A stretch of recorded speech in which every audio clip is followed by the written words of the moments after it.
Kada muškarci, članovi globalnog grupnog datinga, počinju prilaziti direktno ženama i tražiti upoznavanje van zajednice. Tek nakon prvih mjesec dana. Zato njima se nikud ne žuri.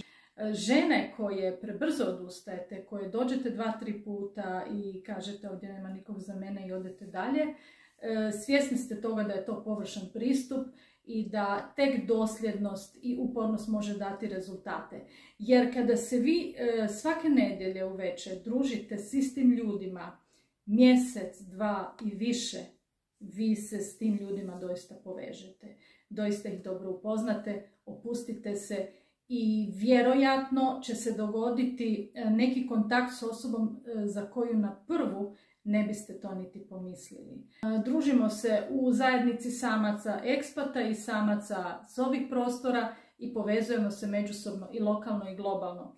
U opisu videa detalji o mogućnosti članstva i javite se na razgovor da popričamo o njemu. Vidimo se!